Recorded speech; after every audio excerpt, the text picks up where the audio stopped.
why I love doing this, because sometimes my students make me forget. Especially during finals week. So I'm here today to talk about gods and demons of Asia, because it's really my passion. I've been here a couple of times and talked about Hinduism, broadly speaking, and talked about Confucianism and Tibetan Buddhist mandalas and the like. And what all those more or less have in common is a sort of standard narrative of what Hinduism is, or what Confucianism is. And what that ignores often is what people are really doing on the ground, right? What if you actually went to these places in various parts of India or various parts of China or Japan, would they necessarily agree with the sort of textbook definitions of these traditions that we tend to find comfort in or find a standard view of things in? It's a lot messier when you actually look at what people are doing all over Asia, which is quite big. So there's a lot going on there. And so when you look at gods and demons, and I'll toy with those words too, because those can also be a little misleading. But when you look at them, you have this amazing, beautiful variety of what those mean, how they're perceived, how people deal with these kinds of beings or forms of divinity, or different local spirits, and there's just such an amazing variety. It can be dizzying, but it can also be very wonderful and very intriguing to see. So this is really my passion.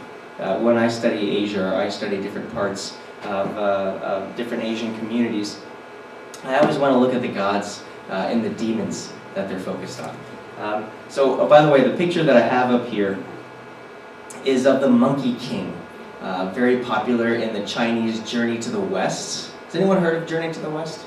Okay, you've heard of it a little bit, yeah. Very, very popular novel, vernacular novel that developed around the 17th to 18th century in China. And he is this monkey who is also sort of a god and a demon. So there's a lot going on with him, but we'll talk about him if we get a chance. So what I mean by Asia for today, because Asia is quite large, is I'm really going to kind of jump around a little bit from India to Tibet to China and Japan. We won't really have time to look at Southeast Asia too much, Thailand or Vietnam, but I could talk about that during the study. Same thing with Korea, but I could also talk about that if need be. And even in these different examples I'm bringing up, I can't be comprehensive. Even if I spent the entire time talking about just India or just China, there's again so many types of spirits, of divinities, that all I can do is kind of pick and choose. So that's ultimately what I'm doing today. So since in the context of India in the past, when talking about Hinduism, I've already sort of talked about the Hindu gods, I think, with y'all. A lot of the major ones like Vishnu and Shiva and Durga, the goddess, but I don't think I talked about Krishna. And so I thought, okay, well, I'll use him as a case study to talk about gods on the ground level in India. Don't let the words be daunting, and they're really kind of there for my, like bullet points for my memory, but they're there if you want to kind of see it as well.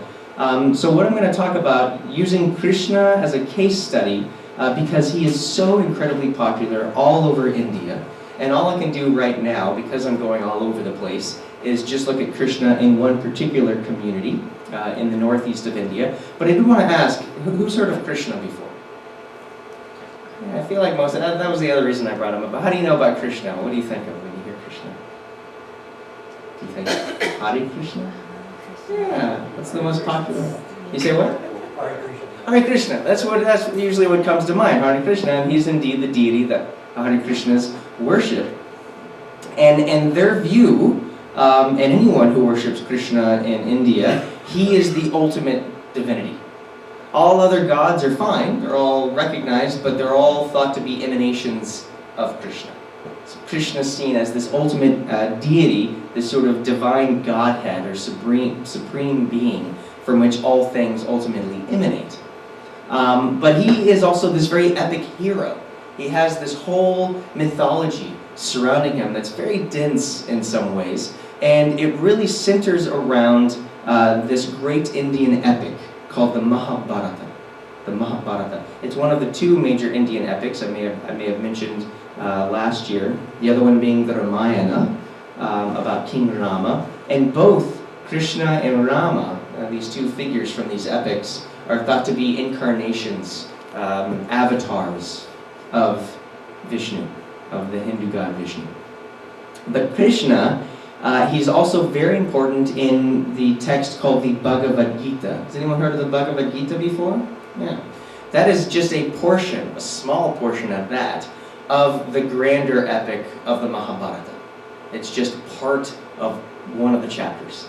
The Mahabharata is that much larger. Even the abridged translation in English is about 1,000 pages. And that's, again, abridged. It's usually several volumes long, the Mahabharata. And so the Bhagavad Gita is much shorter, only about 100 pages, really. So it's, in some ways, because of that, very popular. Because it's easier to kind of remember, or even memorize it, to recite. Well, Krishna is one of the major characters of that text, of the Bhagavad Gita. But his whole mythology, his whole history, is found in the Mahabharata as a whole, and in these great mythic collections called Puranas in ancient India. So the main gist of his story is that he's born in northern India, in this kingdom called Mathura, and he comes down, the god Vishnu supposedly comes down into the form of Krishna in response to this evil king named Kamsa. And Kamsa is even told of a prophecy that he's going to be killed by a child, or by this certain person. So he tries to have all the children in the kingdom killed. I think we're all familiar with tales like that, these sort of self-fulfilling prophecies. So of course he's kind of secreted out of the kingdom and raised in this rural environment by family friends, along with his elder brother named Balarama. So he has these foster parents who live a very simple life. They're cowherds, so he grows up to be a cowherd. And there are all these lovely tales of him being kind of a bit of a womanizer in his youth, kind of cavorting with the milkmaids, called gopis. And his favorite, of course, is this woman right here named Radha. That's sort of his great love. But there are all these accounts of him dancing with the other milkmaids and them getting jealous of each other. So because he's quite powerful and mystical and magical, to sort of quell that frustration and jealousy, he emanates multiple forms of himself. My bad. So he emanates multiple forms of himself, and so all the milkmaids have a partner to dance with, a different version of him. So there are all these sly tales in his youth, but his main love is Radha.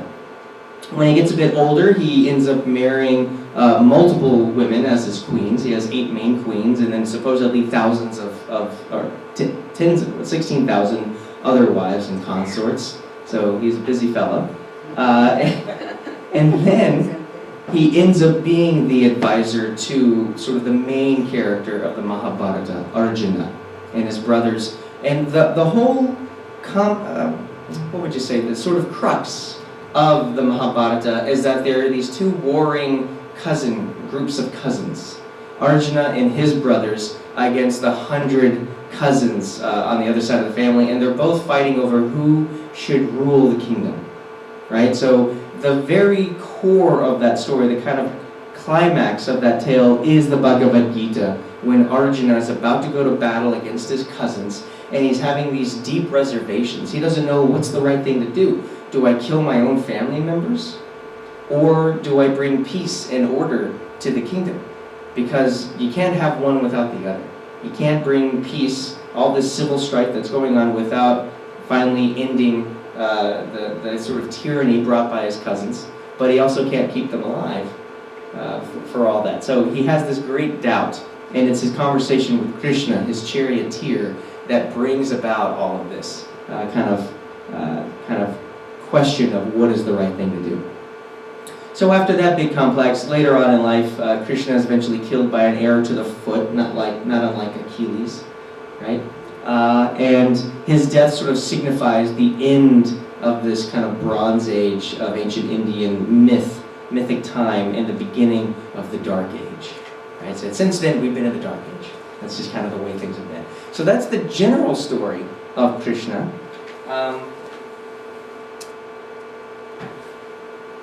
So again, don't worry about the words. I'm really just summarizing a lot of these things. But let's look at how are people actually responding to Krishna. So the tales are very popular. Bhagavad Gita is incredibly central to Krishna worship, especially for Hare Krishnas, but other sects in India that are tied to Hare Krishna. But if you go all over India, he's treated in different ways, and the peoples and communities revere him in different ways. I'll give you one example I don't have up here, but I believe it's it's all over Northeast India as well. Has anyone heard of the term juggernaut? Yes. Juggernaut. Do you know where it comes from? No. It comes from Hindi. Oh. Yeah, it comes from India. It comes from the Hindi term, which comes from the Sanskrit, Jagannatha. Jagannatha, which literally means master of the universe. That's what it literally means, universe master. And it referred to these enormous 3- and 4-story high moving or mobile temples dedicated to Krishna. So Jagannatha refers to Krishna specifically. And as these huge rolling temples, they'd be on wheels, but they'd still be these 3- or 4-story high structures. They'd be moving through the villages along the outskirts in these grand processions as a way of revering the divinity during special holy days and festivals. And as they would move, because they were just so enormous and difficult to control, sometimes in the past people would get crushed underneath.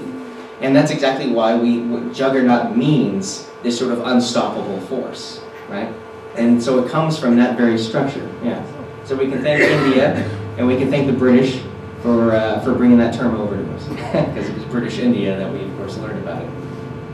But what I'm talking about is a little bit different, not these huge, grand structures, but these small household statues that you find all over India in devotion to Krishna, as well as other Hindu deities. But the one example I want to bring up is in Moida village in West Bengal, just south of Kolkata.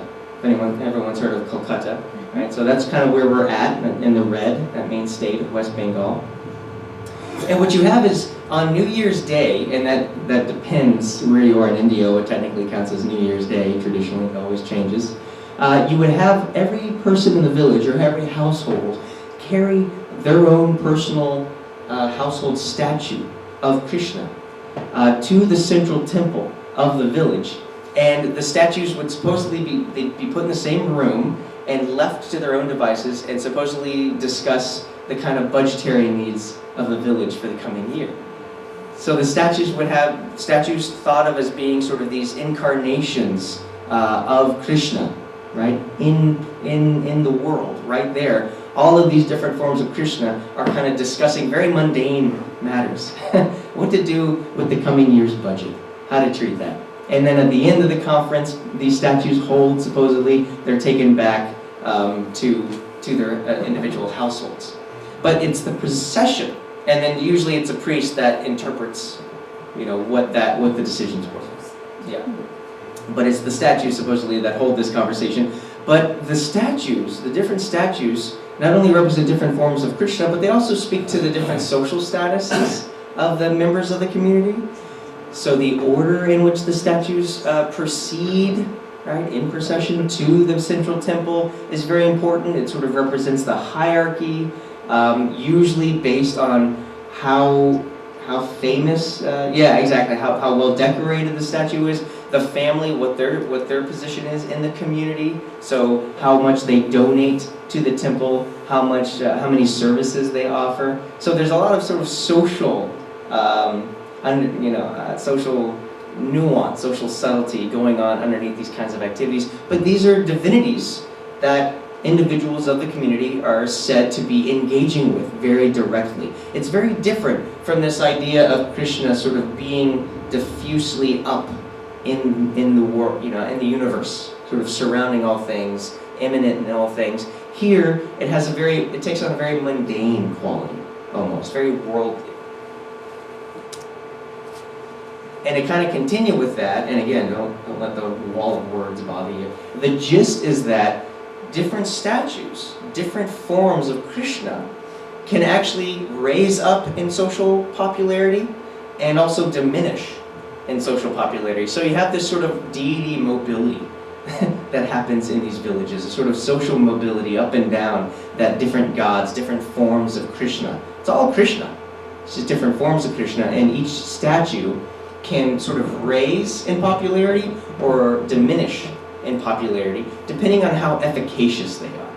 And usually that means certain statues start to develop a reputation for curing diseases or for providing good fortune to the family. If the family is doing very well, if they're very successful, then it's often attributed to their statue of Krishna, their own statue of Krishna, right? So when that kind of reputation starts to expand, starts to get more popular, then all of a sudden that spreads throughout the village, and the icon will get its own temple. It's not just a household icon anymore, or image. It actually gets its own icon, own temple and priests. And then people from other villages hear about it, and they start coming over and making offerings and start believing that that image is providing them with great efficacy and great fortune, good fortune.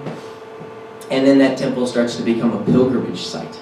So here you have this small household statue, this small form of Krishna. You know, it's small enough to be carried, right? Not too big. That slowly but surely grows in popularity within the village, not just the family, and within the entire region, not just that village. Conversely, if a statue becomes less efficacious, say the family starts to lose its fortune, or different calamities start to occur around the community, around the nearby villages, it'll be considered weak. That version of Krishna will be considered weak, and sometimes it'll be taken out and thrown into a river. You're not useful anymore, we gotta go with somebody else. Or if they're lucky, these statues will be placed in a temple with other deities to be cared for by a priest. Sort of, it goes into its own retirement home for the gods, kind of thing. Yeah. So it just depends on the year-to-year basis how well a certain family or community does. That kind of determines the efficacy of that deity, right? It's accredited to that version of Krishna. Again, we're still dealing with Krishna all this time. Different forms, different varieties of Krishna, but they all act and respond to calamities and fortune differently. Does that make sense? More or less? No. And then this is, again, just something to kind of throw out there. So that's the God part of it. Let's look at the demon part of it. This may end up being a trend, but demons as a term is maybe a little bit too Western. It doesn't quite capture what you see in a lot of Asian contexts. When we think of demon, it has all this, especially Christian kind of baggage to it, as evil incarnate, right? As the very essence of evil or malignancy. And that's not quite what demons are in Asia. They can be malicious. They usually are malicious, capricious, but they're not the epitome of evil. They're sort of just out in it for themselves, and they have their own background and their own histories and their own mythologies.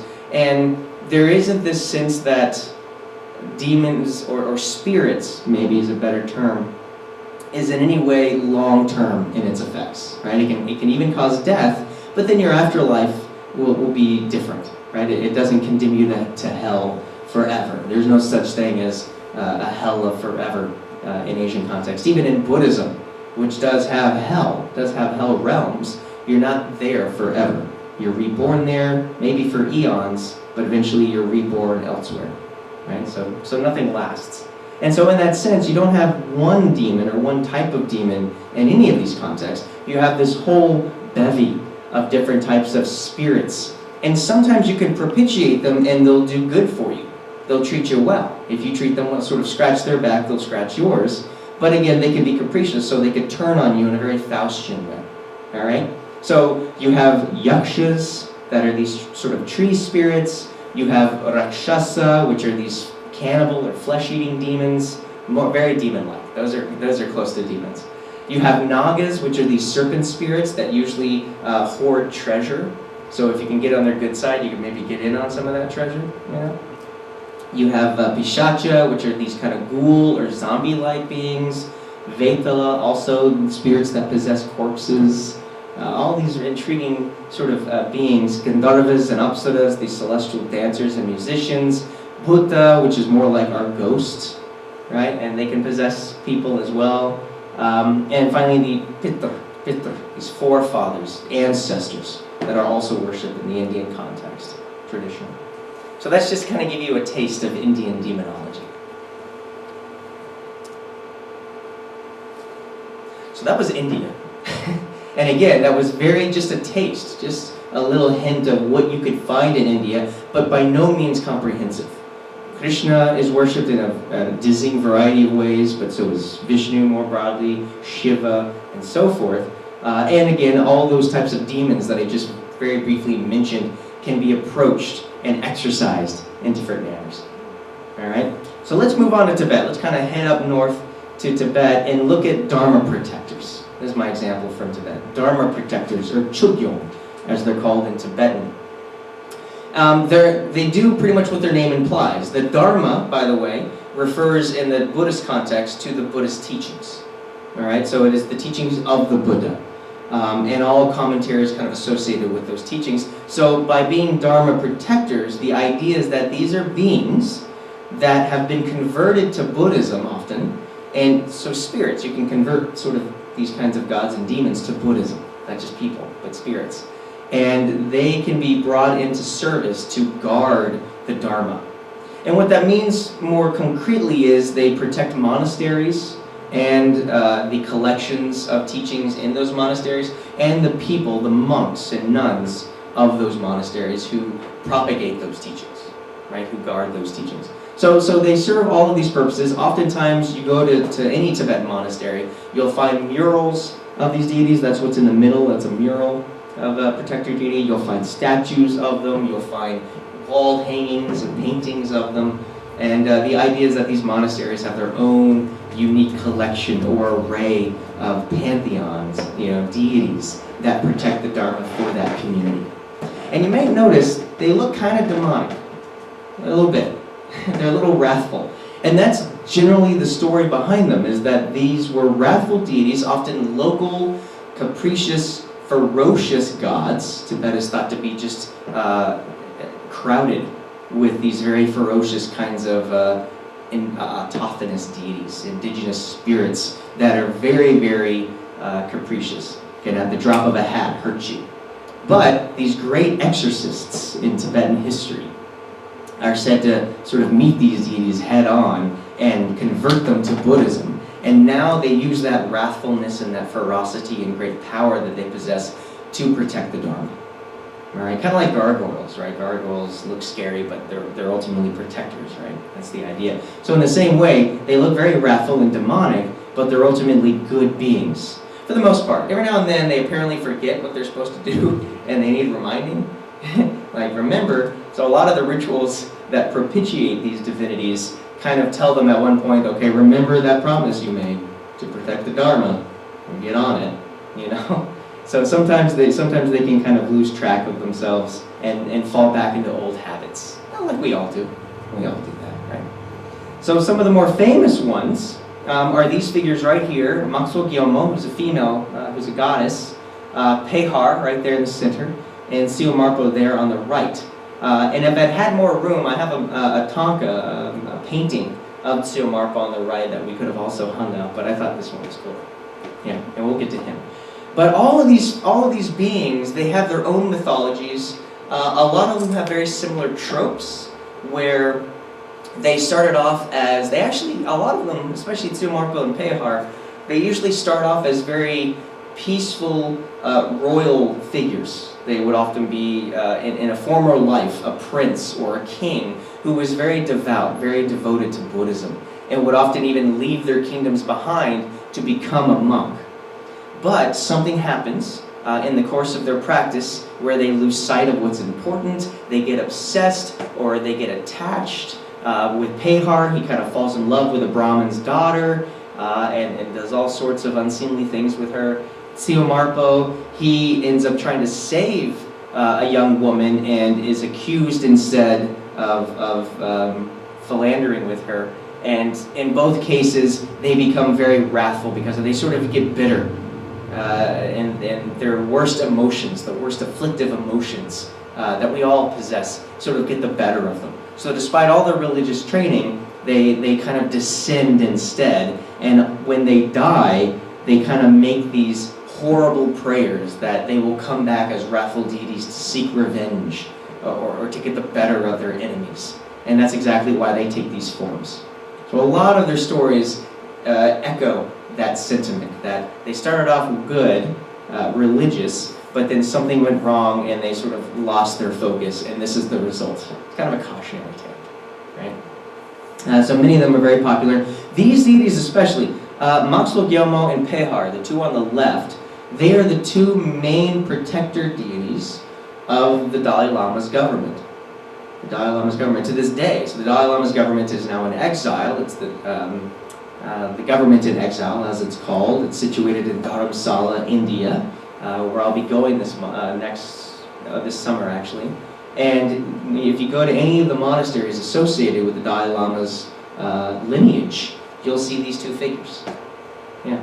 Maxwell Gyalmo, she's considered to be transcendent. She's thought to be an emanation of an enlightened being, whereas Pehar is considered more worldly. Although it depends on who you ask. Sometimes there's disagreement over that. That's an important distinction. And the idea is that, when I talked about Tibetan mandalas a while back here, the idea is that a mandala has a powerful, enlightened Buddhist divinity at its center, usually with a consort, and then surrounded by other Buddhist divinities and enlightened beings. But on the very outskirts of those mandalas, sort of in the courtyard, because mandalas represent these grand palaces of these Buddhas and Bodhisattvas, in the courtyards, that's where these Dharma protectors reside. Sort of on the outskirts. They're allowed to kind of be brought in within the larger Buddhist cosmos, but they're on the outskirts. You know, you got to keep them at arm's length because of how ferocious they can be. Does that make sense? Mm-hmm. How do people respond to Dharma protectors? How do they engage with them? Well, one of the more popular ways is actually through Tibetan oracles. And these are people who get possessed by these beings, who are said to be possessed by these beings. You can find videos of this on YouTube. It's quite fascinating. The Naching oracles, one of the more famous ones. But the idea is that these individuals are called to act as vessels for these gods, usually by the gods themselves.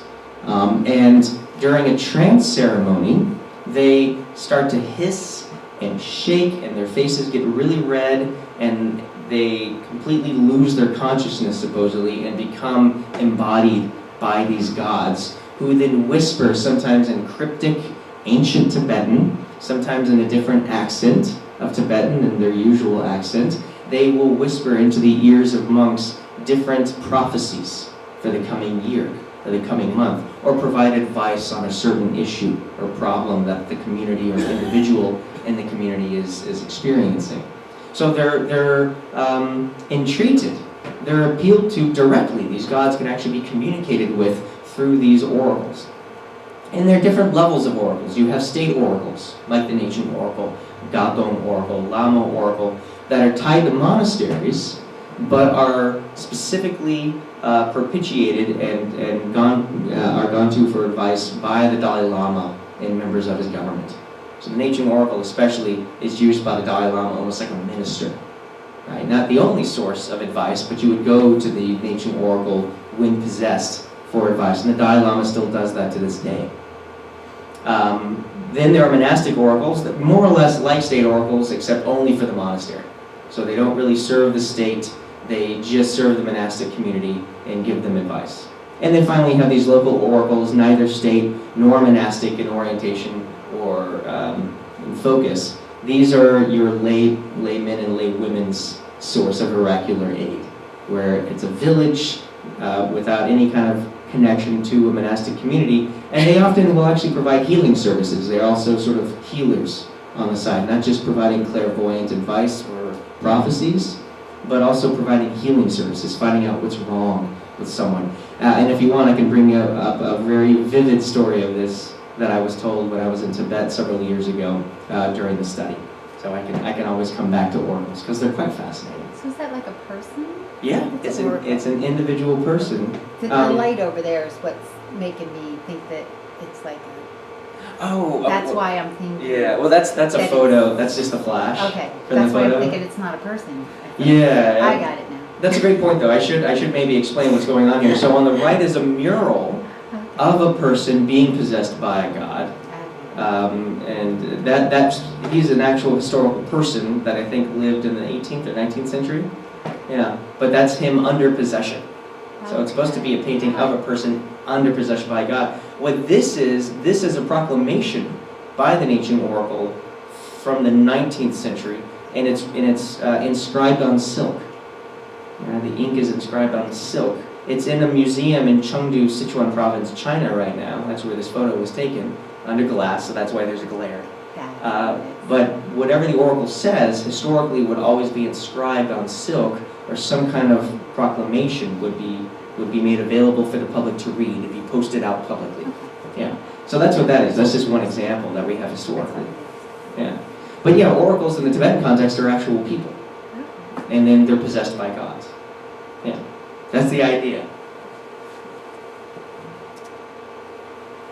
All right, so that's gods, which as we've seen, kind of start off as demons, in a way, in the Tibetan context. What do you do with those who haven't quite gotten to the God stage yet and are still malicious and pernicious? And that's when you call your local Tibetan exorcist. And a lot of lamas are capable of these services. So I brought an example of just such an item. But you have what are called ransom offerings in Tibetan. That's called lutor. And what it is you have these monks under the guidance of a lama, of a local monastery.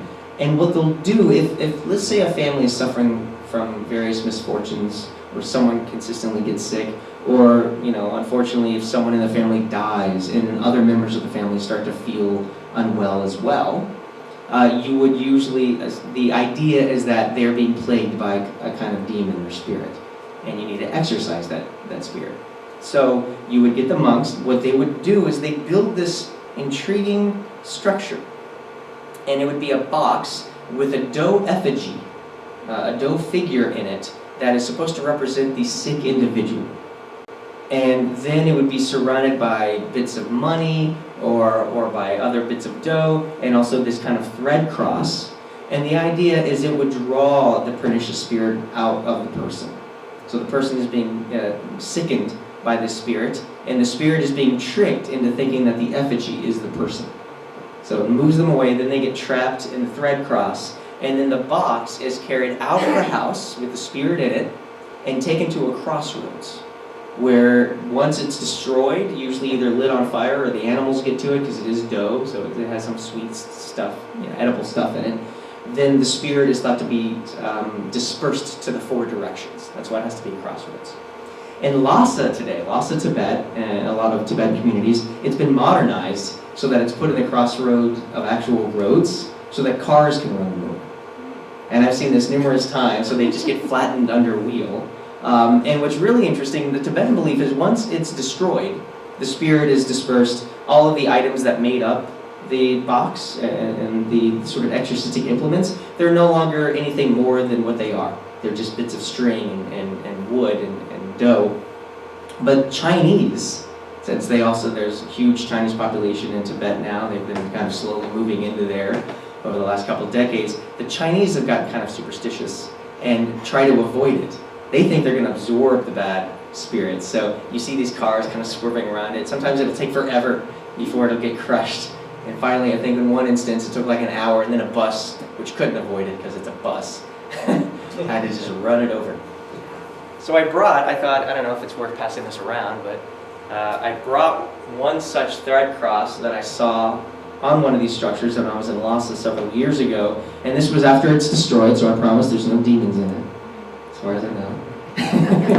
My students are always a little nervous when I pass this around. But it's still in very good condition, and so I thought I just kept it and would pass it around.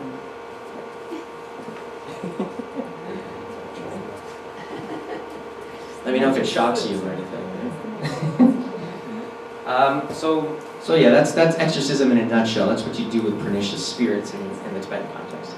And again, even though these spirits can be even deadly, they can even cause death, there is again not this sense of ultimate evil about them, the way that demon in English kind of conveys. if you do die from demon possession or something, then you just move on to your next life, right? That connection is gone, right? You're not damned, you know. All right. So again, don't worry about the words. Now we're in China, and China has this just bevy of different gods, and because of that, I might run through them a little bit quicker, depending on our time. So a really popular one is the Chinese god of wealth, and his name in Chinese is Zai Shen, which literally means wealth god. That's all it means. Zai is wealth. 5 minutes? Okay. So I'll run through them. So he's very popular. You see him all over the place in different formats, right? We see statues there of him. There's wall hangings of his image in the back there. So you can take any form of him you want, but you'll often find statues of him in restaurants, in the lobbies of businesses, because of course he's a god of wealth, so you want money. You know, you want success. You want good fortune to come into your business or into your household or into your restaurant. And so he's incredibly popular in China because of that. Very popular figure. This is to kind of give you a sense of, if you ever decide to go to China, if anyone's ever been to China, or even just go into Chinese restaurants like in Colonial Street in Orlando, if you go that far afield, these are a lot of the images that you'll find. So you have Zai Shen. This one's very popular, Guan Yin, a very popular figure. Started out Buddhist, but is so incredibly popular in Chinese history over the last 1,000 years that she's almost become a goddess in her own right, separate from her Buddhist origins. She originated from this kind of bodhisattva figure named Avalokiteshvara, say that 3 times fast, and who was male, but when Avalokiteshvara got to China, after a couple centuries of assimilation, she becomes female. So now this kind of divinity is a woman. And we see this very popular representation of her. This statue, by the way, I took a picture of, is about 108 feet tall. It's very large, yeah. It's found on the island of Putoshan, off the coast of mainland China, near about 4 hours south of Shanghai, actually. And the reason why she's so popular nowadays, well, she's popular with women to protect children, but also to get children. So if you want children, you pray to Guan Yin. If you have children, you want to keep them safe, you pray to Guan Yin. It's still very popular. But she's also, oddly, along the coasts, especially, good for protecting sailors or fishermen and fisherwomen from storms and pirates and any kind of calamity they might find. So this particular statue is on this island looking out at the South China Sea and giving this sort of like calming gesture with her hand, right? This kind of like have no fear kind of gesture. And she's even called, the Chinese characters on the bottom that you might vaguely see, what that says, and it's read from right to left, not left to right, it says Nanhai Guan Yin, which means the South Seas Guan Yin. So she's very popular with mothers and children, also very popular with sailors in an intriguing fashion. Matsu, I'll say very briefly, comes from the sort of other end of the spectrum. She's also very popular for protecting sailors along the seas. But what's great about her is she's very popular in Hong Kong because it's an island and it's on the coast, so it makes sense. Very popular in Taiwan, very popular in Macau. Has anyone heard of Macau? Yeah, Macau. You've been there, yeah. It's great for gambling. It's like the Las Vegas of Asia. So the Ma in Macau refers to Matsu. The Macau part means like temple or place or site. So it's Matsu's place. That's what Macau means. And so one of the oldest temples ever dedicated to this goddess is found in Macau. So it has that association. But what's great about her, if you look at her on the ground, how she's worshipped by different communities, she suits different purposes. All right, so the gist of what this says is you have like the literati of the community in Hong Kong, in Kowloon side in the north, who use her to kind of promote their own temples and gain money from it.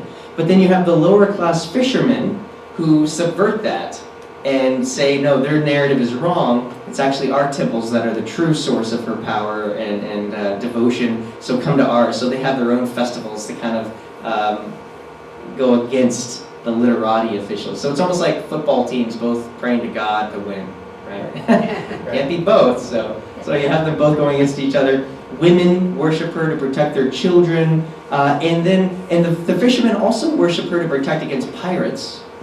Pirates worship her to protect against storms. So everyone's getting in on Matsu. Everyone's getting in on that. She's very popular across social strata. Doesn't matter. Everyone's worshiping her.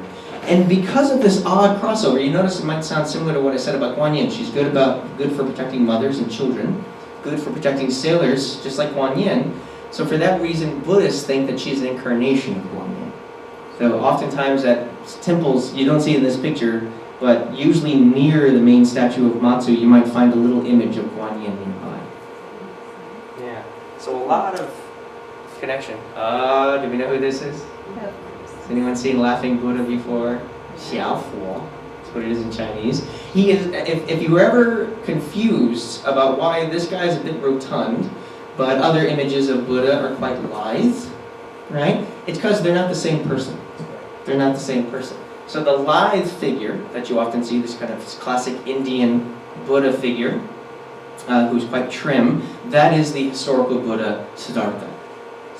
Whereas this is a 10th century Chinese monk who was, so he's somewhat historical, but he is thought to have been an incarnation of another Buddha, there are a lot of Buddhas, of another Buddha named Maitreya. He's supposed to be the future Buddha, or the Buddha to come when Siddhartha's teachings completely disappear from the world. So he's an incarnation of another Buddha, and he has this very kind of cheerful character. Rubbing his belly brings good luck and prosperity. He's also, for that reason, found in temples and restaurants and businesses, and I'm sure you've seen him in every Chinese restaurant you've ever been to, for that very reason. All right, depending on time, I'll maybe end on this one. Zhongkui. That's actually who's hanging up on the back. Wanted to at least get to him. Zhongkui, yeah. So he's a Ghostbuster. In every sense of the word, because he himself is a ghost. He himself is a ghost. So there's this story that during the Tang Dynasty, which is about 1,300 years ago, he was this very intelligent person who aced all the major exams that you have to take if you want to become a government official in the dynasty. And he was just the most intelligent. He got perfect scores and everything, which would normally mean he can have any position in the government he wants. And he got such a high degree that it was going to be conferred on him by the emperor himself, which was very rare honor.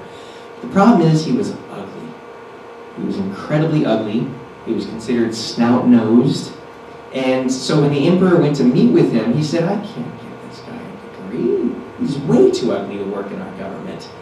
Yeah, that was enough. That superficial reason, he was so incensed, this figure, Zhongkui, by being denied what was rightfully due to him, that he dashed his head on the imperial steps. He commits suicide. And his soul goes down to the underworld, the Chinese underworld. He meets the king of hell named Yama. And while suicide is just considered as bad in Chinese culture as it is in ours, so he's supposed to suffer for it. And Yama was going to apportion that to him for the time being. But he says, you know what though, you're really smart, and I don't want your talents to go to waste, so since you couldn't work for the government up there, why don't you work for the one down here? I'm really busy. You know, I got souls to contend with down here, so why don't you go and take care of all the demons running amok in the world for me? And that's how I got the job as being the demon queller, Zhongkui. So oftentimes, wall hangings like these, you'll want to put near doorways to scare away demons. He often has a whole army of demons at his beck and call, so there's some of them in his train carrying him. And it's a great example of how a ghost can actually become a god. So you don't have these very strict lines between things. Ghosts here, gods there, demons here, people here. No, you can kind of move around depending on your actions in this world and the next. Yeah. So I think by now we're totally past time. So we'll just have to stop right there, but we can always talk more about it during the study later on. But unless you have any other questions, I'll end there. Thank you so much.